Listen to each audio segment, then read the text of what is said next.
En este programa, veremos en acción al Nautilus, un fósil viviente, evidencia sorprendente de cómo era la vida hace millones de años. Conoceremos a Quetzalcoatlus, un dinosaurio volador, el animal más grande que surcaba los cielos hace más de 100 millones de años. Y recorreremos una exposición sorprendente sobre las diferentes especies que han existido a través del tiempo.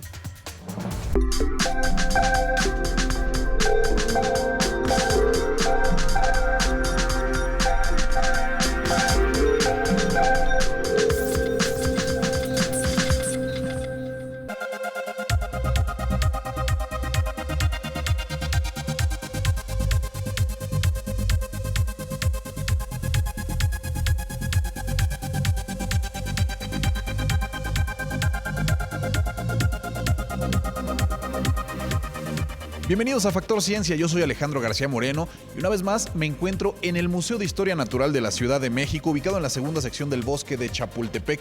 En este programa te invito a convertirte en paleontólogo. Vamos a hacer un recorrido para conocer las distintas especies que han habitado este planeta a lo largo de la historia. Vamos a echarle un vistazo a la exposición Esqueletos, Evolución en Movimiento. Si quieres conocer más, quédate con nosotros. Esto es Factor Ciencia, comenzamos.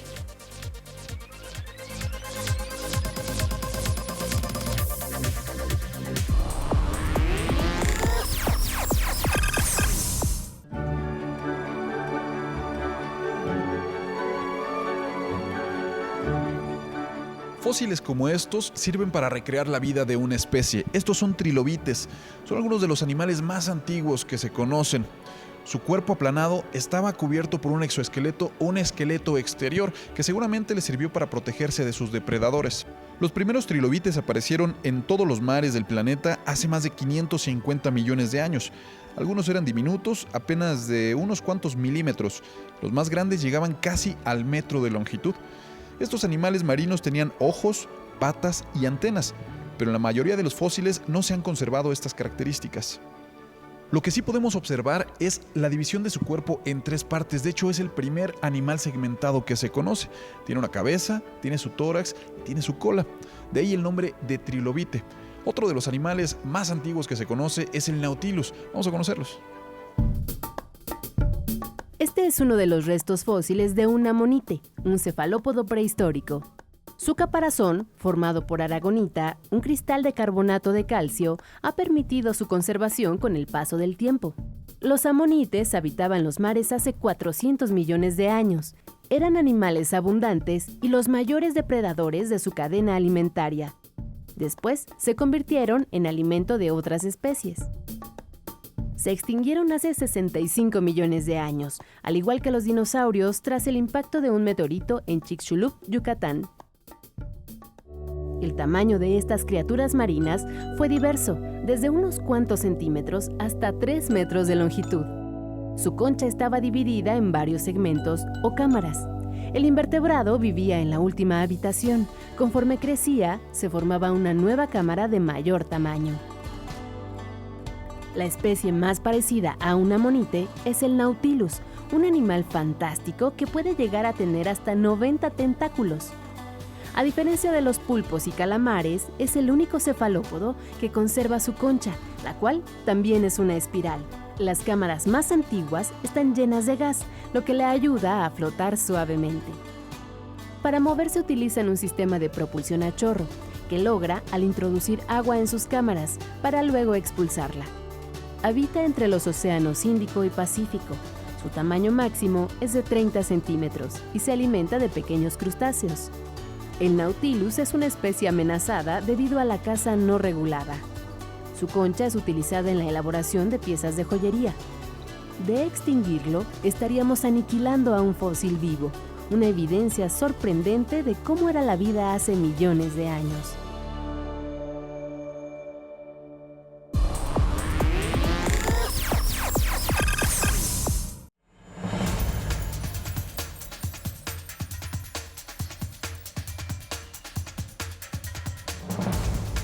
Este impresionante esqueleto de dinosaurio de 3 metros de alto y más de 10 metros de largo es una réplica de un dinosaurio pico de pato. Vivió hace más de 72 millones de años y pesaba 4 toneladas. ¿Te lo puedes imaginar?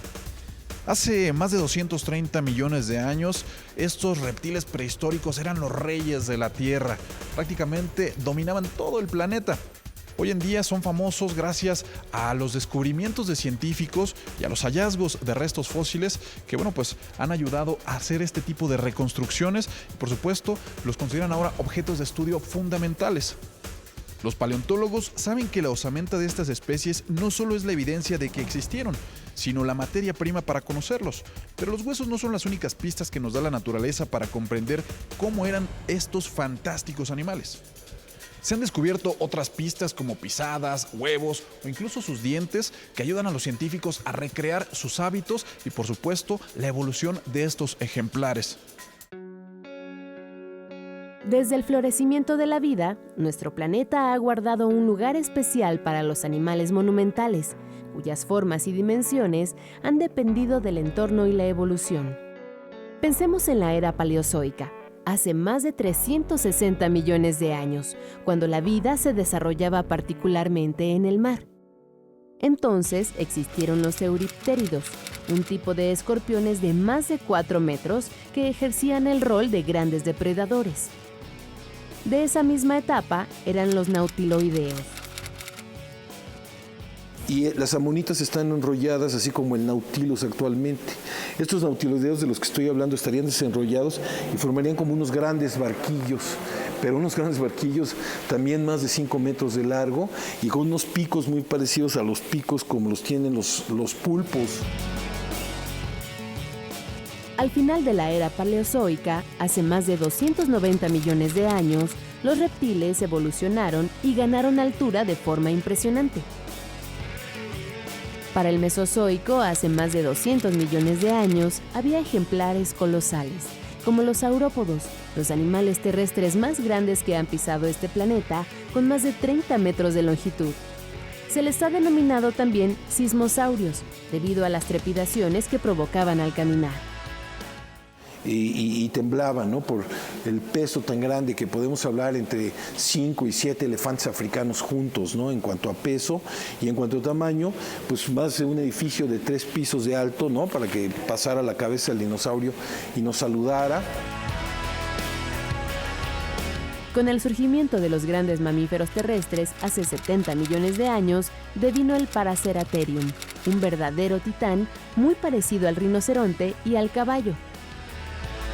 Pues el grupo de los rinocerontes que vivían en Asia y que su tamaño llegó a pasar los 5 metros y medio de altura al nivel de los hombros.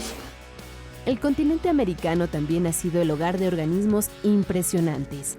Al norte, el monstruo de Arranberry, un reptil marino de 14 metros de largo, o bien el dinosaurio pico de pato.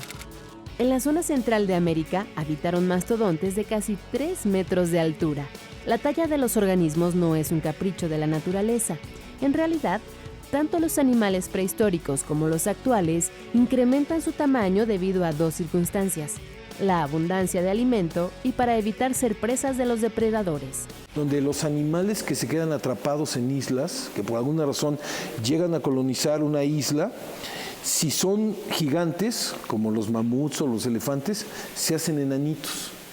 Y muchas veces los pequeños, como las ratas o los animales que tienen una presión de selección muy fuerte por ser pequeños, se hacen gigantes. Los animales colosales continuarán existiendo en el planeta, en tanto la vida siga su intrincado pero fascinante camino a la evolución.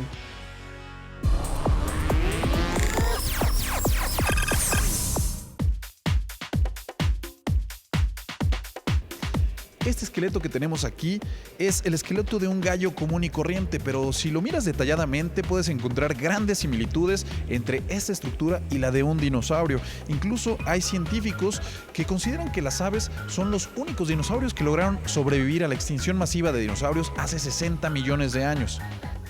No solo sus huesos nos hablan de la similitud que presentan con los grandes reptiles de la prehistoria, también sus genes revelan lo que hasta hace poco se debatía. Una investigación realizada recientemente por científicos en todo el mundo ha logrado obtener la secuencia genómica de 48 especies de aves para formar el árbol filogenético y conocer cuándo se separaron de los dinosaurios. A continuación te invito a conocer un ejemplo de la evolución de los dinosaurios. Es un reptil emplumado llamado Quetzalcóatlus.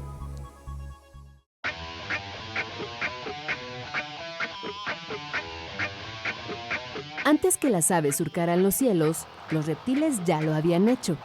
Uno de ellos fue el Quetzalcóatlus, el animal más grande que jamás haya volado en el mundo.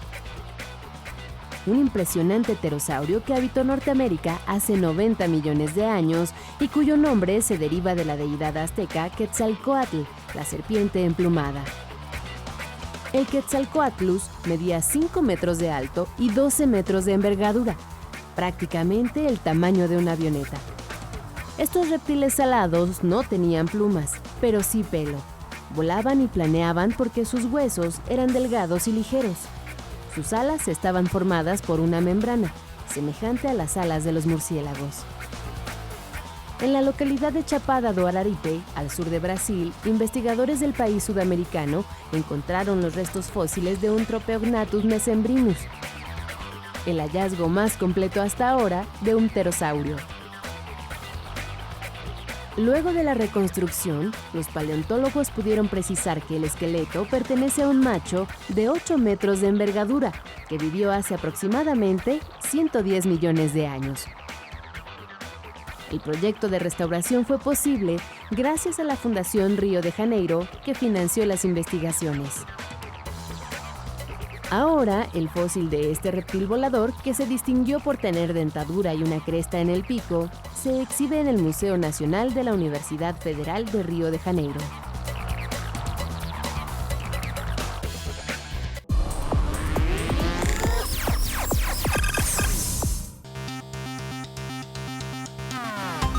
Observar el cráneo de diferentes especies nos ayuda a entender su estructura esquelética, pero también va más allá. Aquí tenemos el cráneo de un dimetrodón. Es un animal similar a una iguana, pero gigantesca, de casi 2 metros de alto y 4 metros de largo. Era un dinosaurio sorprendente. Pero aquí tenemos el cráneo de un oso polar y acá el cráneo de un oso negro. Además de las estructuras de sus cráneos, hay que poner muchísima atención en los pequeños elementos, como por ejemplo los dientes. Estos elementos pueden decirnos mucho acerca de estos animales, tanto el número de dientes que tenían como la forma y por supuesto el tamaño de ellos ayudan a los científicos a entender factores indispensables en la vida de estos animales, por ejemplo, sus estilos de vida y su alimentación. Este animal estrictamente herbívoro, primero para poder consumir plantas, lo que hace este animal es que tiene un sistema adaptado para poderlas agarrar, vamos a decir, para poder cortar la hierba, para poderla adquirir, y que es que tiene con estos dientes de la mandíbula inferior y además con una capa externa de queratina muy fuerte aquí en la parte superior de la mandíbula, tiene la manera de poder cortar las hierbas. Y una vez que adquiere el alimento, tiene dientes que tienen una superficie, que nosotros los biólogos le llamamos superficie oclusal, que tienen cúspides con una cierta forma, con una cierta textura, que están adaptados durante muchos miles y millones de años para triturar la hierba, para poderla romper, ¿sí?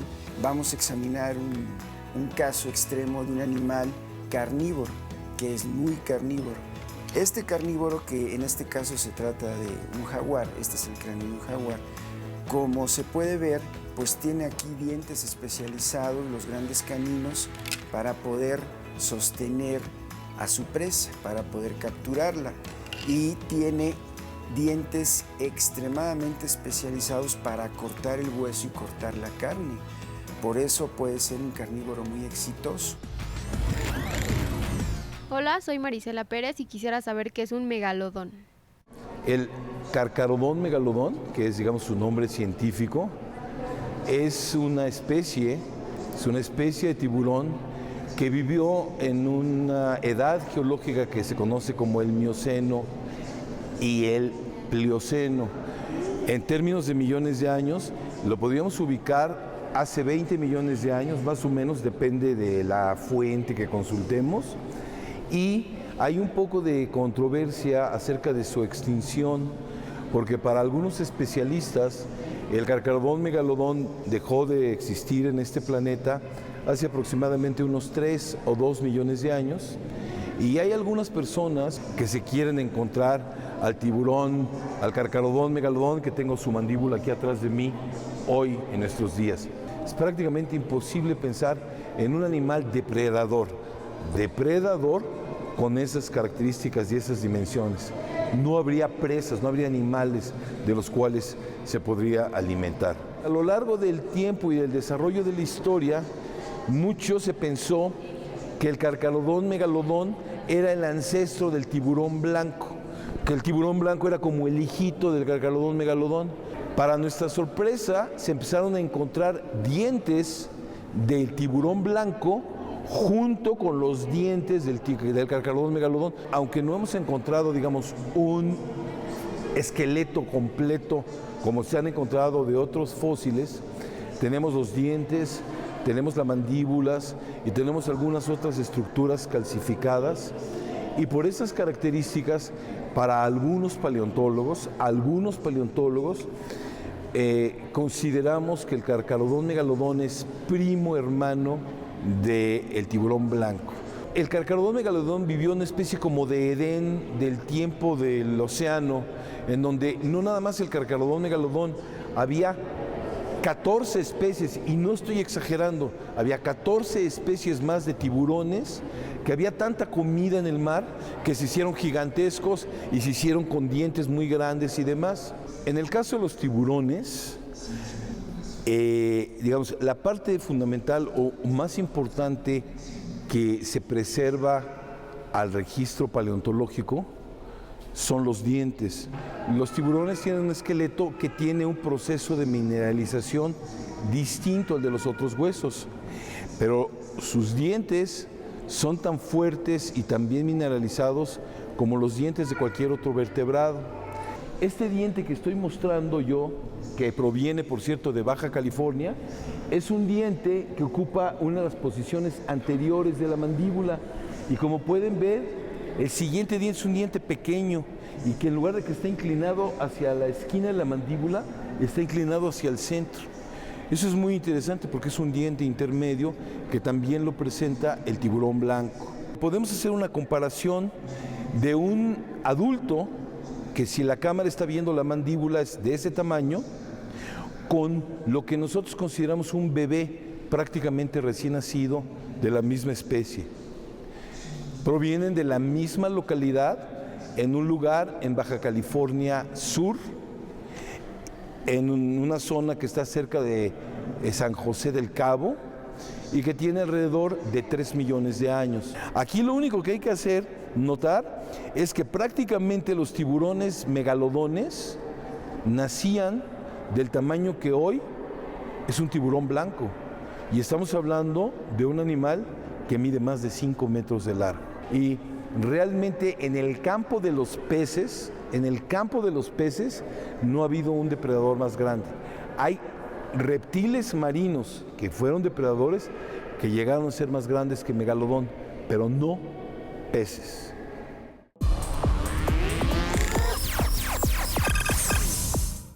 Bueno, ahora me encuentro con la arqueóloga Mercedes Jiménez. Ella es directora del Museo de Historia Natural aquí en la Ciudad de México. Directora, muchísimas gracias por recibirnos. Al contrario, un placer tenerlos aquí. Muchas gracias, Alejandro, y pues bienvenidos. Bien, pues estamos viendo esta exposición que está bastante interesante, Esqueletos, Evolución en Movimiento. Platícanos, ¿qué es lo que nos podemos encontrar aquí? Específicamente esta exposición de Esqueletos, Evolución en Movimiento habla sobre la evolución de los vertebrados. Cómo empezamos desde cómo se compone el esqueleto, pasamos por los procesos de fosilización, que son una evidencia biológica de esta evolución, hasta pues hablar en toda la diversificación, cómo llegó el esqueleto a su máximo esplendor, hasta cómo se mueve hasta el momento, ¿no? Y qué tipo de especificaciones ha tenido de acuerdo a los movimientos y al cambio y adaptaciones al medio ambiente de cada uno de los seres vivos. Primero hacemos pues esta reflexión sobre los tipos de esqueletos que hay, los que están por dentro como el nuestro, ¿no? El endoesqueleto y el exoesqueleto, que son precisamente lo de los crustáceos y otro tipo de seres, y algunos otros que existen también por ahí. Cuando nosotros hablamos de esta cuestión de la fosilización, es porque justo gracias a este proceso hemos podido ir observando cómo va cambiando el esqueleto a lo largo del tiempo. Y es esto fundamental, ¿no? Desde el ambiente, por ejemplo, acuático en el que se formaban, que el esqueleto estaba por fuera, cómo se fue metiendo de alguna manera al cambiar de aguas muy acidificadas, porque se empezaron por las erupciones y por todo el movimiento geográfico que había, se empezaron a ser mucho más acidificadas y se fueron entonces los seres a buscar otro tipo de ambientes. Y entonces ahí viene toda una transformación de la necesidad de empezar a retener calcio y entonces viene todo el cambio de empezar a hacer el esqueleto al interior. Pero eso es justo la parte más interesante de esta exposición, que te muestra toda la gama de posibilidades que hay en esta parte del sistema esquelético y finalmente cómo a través de las necesidades de cada una de nosotros como especie y finalmente como ejemplar, como individuo, se va desarrollando y se va modificando para que pueda cubrir completamente tus necesidades de movimiento. Algo que una duda me surgió. Hay tantos esqueletos exhibidos que es difícil encontrar uno, pues, prioritario, uno que más nos guste. ¿Cuáles consideran que son como las joyas dentro de esta exposición? Mira, primero te voy a decir que los esqueletos vienen de diferentes instituciones. Tenemos esta colaboración de Mineralia, en el caso de los fósiles que están al principio de la exposición, son fósiles de Marruecos, trilobites y amonites divinos, que esos puedes verlos porque se les ven perfectamente todas las características, entonces es realmente un lujo poder ver ese tipo de piezas. Y después pasamos a algunos museos, principalmente de la Universidad Nacional Autónoma de México. Está Universum, nos ha apoyado con el pico de pato, que es el esqueleto del dinosaurio que ven al principio, que es el que te recibe. Es muy interesante porque ese fue un hallazgo que se hizo en el 2014, estudiado por Rubén Hernández y Luis Espinosa, y entonces modificó mucho de la concepción que tenían de ese tipo de dinosaurios. Se modificó un poco el tipo de la cola con los chevrones, que son estas como protuberancias que tiene la cola, y en la posición también de la forma bípeda. Tenemos también espacios interactivos dentro de la exposición y que esto nos permite acercarnos mucho más, ¿no? Con algunas texturas, con algunas formas de irnos, hasta podemos excavar ahí un fósil chiquito, pero lo podemos excavar y es muy interesante, es un recorrido que podemos hacerlo desde a cualquier nivel, puede ser familiar, puede ser para personas que ya tengan un poquito más de especialidad, para jóvenes, en fin, hay grandes posibilidades de explorar la exposición y además es una gran oportunidad porque es la única vez que están todas estas piezas juntas. La conceptualización, todo el trabajo de curaduría se hizo por parte del equipo del museo y a través entonces de este trabajo que duró casi más de un año, Alejandro, pues es que tenemos esto aquí. Mercedes, pues te agradezco muchísimo, Alejandro, esta entrevista. Muchísimas gracias. Continuamos, quédense con nosotros.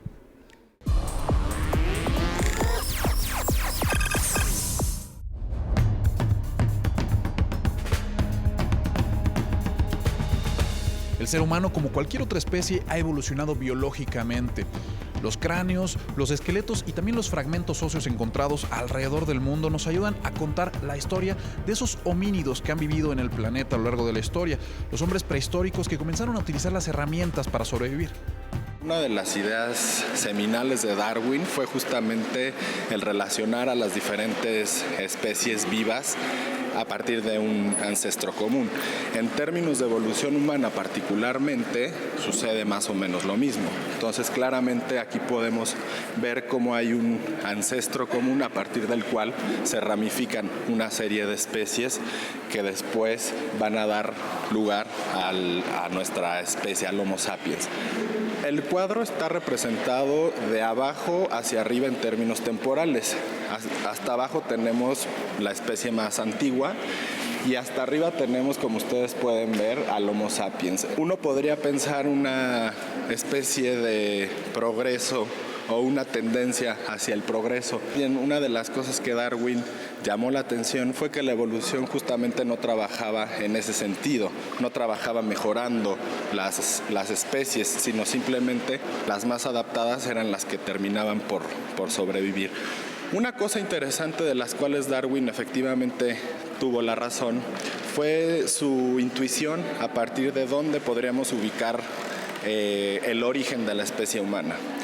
Debido a la semejanza que tenemos los seres humanos con los chimpancés, por ejemplo, que fueron algunos de los ejemplares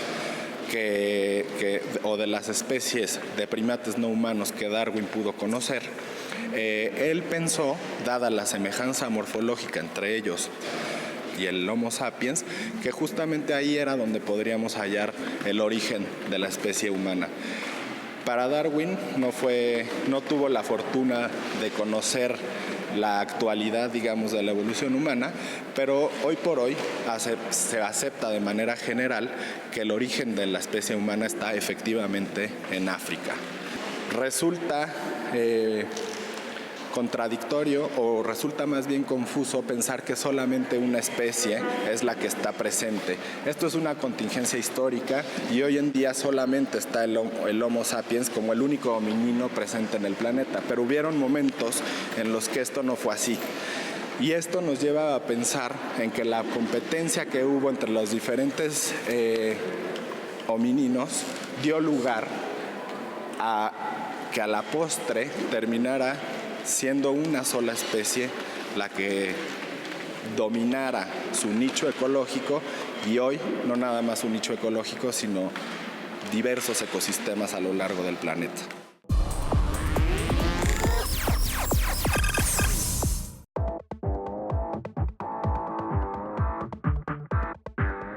Espero que hayas disfrutado de este programa. Yo te recuerdo que puedes seguirnos en nuestras redes sociales o ver cualquiera de los programas de Factor Ciencia en internet o descargarlos a través de iTunes. No olvides que seguimos investigando lo que ocurre en el mundo de la ciencia y la tecnología para llevarlo hasta tu pantalla. Yo soy Alejandro García Moreno y esto fue Factor Ciencia. Te espero la próxima semana.